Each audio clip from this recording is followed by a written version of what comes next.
Saudara, sebuah video pengeroyokan seorang dokter di Puskesmas Fajar Bulan, Kabupaten Lampung Barat, Lampung menjadi perbincangan di dunia maya.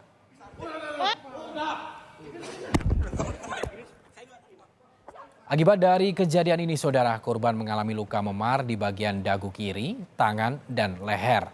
Dua pelaku saat ini ditangkap oleh polisi dan terancam hukuman maksimal 5 tahun penjara. Mereka mengaku tindakannya tersebut dilakukan karena tidak puas atas pelayanan yang diberikan oleh sang dokter. Kejadian berawal saat pelaku membawa adiknya ke dokter, namun kemudian kesal karena korban merujuk adiknya untuk dibawa ke rumah sakit.